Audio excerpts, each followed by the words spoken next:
After a quarter of researching medical advancements and the impact that they have on lifespans, as well as a person's quality of life, we arrived at a thesis that stated, while there have been many beneficial advancements in the medical field, the most influential is the push for different kinds of experimental treatments, illustrating that solutions to traditional problems can be solved by untraditional means.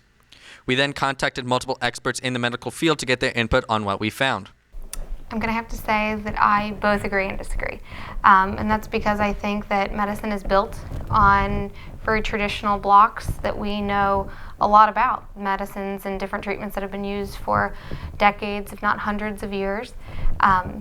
And those types of advancements that build on those building blocks are just as important as the foundation that they're built on. So I think that you always need to be willing to try new things, especially if the traditional things don't work for your patients. But the experimental things are as important as the traditional things. They sort of just build on one another. So both are going to be extremely beneficial to your patients. So I definitely agree with your thesis statement. I think in addition to medical advancements, we also need to be thinking about the way that we deliver care to people. So thinking about the health system in general. There's actually a really great TED Talk by Atul Gawande where he discusses that our medical advancements in technology have actually outgrown our current healthcare system.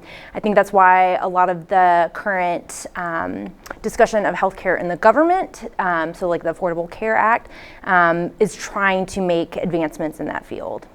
So I think that we had talked about that my field is specifically anesthesia. I started out as a nurse in a critical care unit, but then went on to receive a master's in nurse anesthesia. So my experience is limited to that, and my expertise is more limited to that. So what we had talked about that has changed a lot since I started just 7 years ago is the field of regional anesthesia. We use regional anesthesia for two main types of surgeries, orthopedic surgery and mothers who are going to deliver their babies.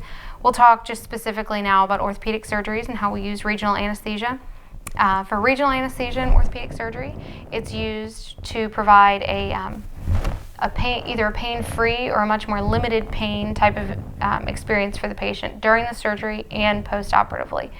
The standards when I went into anesthesia, everything was done safely and to the best of our knowledge at the time, but what I've seen done is kind of twofold.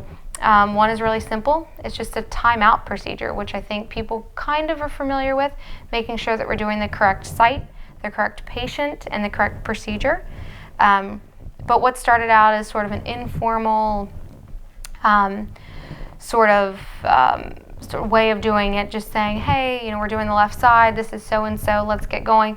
That worked 99.9% of the time, but for the fail rates, any failure on a wrong site or wrong patient is too much.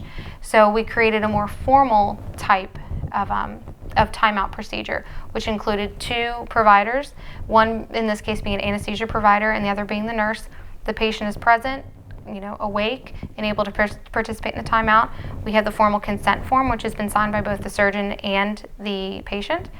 And we compare all our notes, confirm verbally with the patient, also put a right or left bracelet, perhaps, if there is a certain side that we're working on, or actually mark the site that we're going to be working on.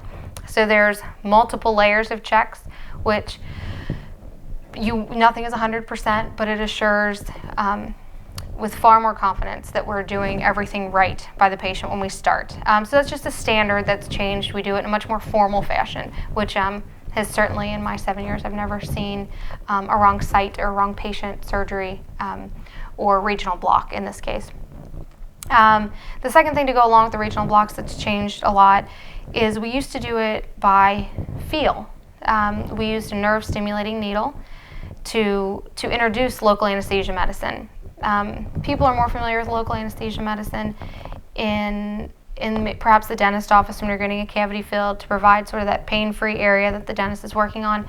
We introduce local anesthesia medicine into, say, an extremity that we're going to be working on, a shoulder, a knee, a hip, an area of the body that we would like to create a pain-free environment, a numb environment. But we do it in a way that introduces it into one location, but then we want it to spread and create numbness to kind of distal regions. So for example, we used to use a nerve stimulating needle somewhere here in this region of the neck to provide a pain-free area to operate on for shoulder surgery. That pain stimulating needle, the nerve stimulating needle, we'd introduce into the area around a nerve bundle. We'd have the local anesthesia medicine hooked up to that needle, and you would create sort of a low intensity electrical impulse that would stimulate that nerve. You'd see the muscles jump. You would know that you were close by and probably in the right area, but you just kind of did it by feel and sight. Now we use an ultrasound machine, which people are probably more familiar with if you think about having ultrasound when you're going to have a baby. You can kind of see inside the body and can, get that kind of fuzzy picture, but it is a picture of a baby. A much less interesting picture that you'll see is a nerve bundle. And we know then our nerve stimulating needle will be going into that area.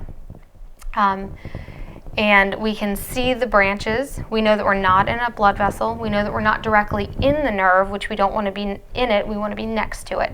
So we get the confirmation of not only the nerve stimulation with the electrical impulse, but also the visualization on the actual ultrasound machine. So we've got that double confirmation that yes, we're in the right area, and you're going to get a much better result this way.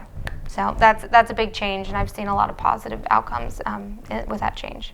Certainly we see that more and more is being learned every day through research with new technologies, especially since we completed the Human Genome Project, which was in 2003. There is just a explosion of information that's being created on a day-to-day basis. And so there's a big focus in the medical community now about how do we put all of this information together to continue to learn. I have not personally created an experimental treatment, but I do prescribe what would be considered sort of experimental or advanced treatments on a daily basis. I do rheumatology, so we use a lot of medicines that might only be approved for adults, and we're using them in children, or medicines that are new to come out in the field and are still awaiting to be approved. Certainly they've cut trials short because things are actually not just not curing whatever they want or not treating whatever they want, but the side effects of these treatments are worse than perhaps the disease process that these people are experiencing.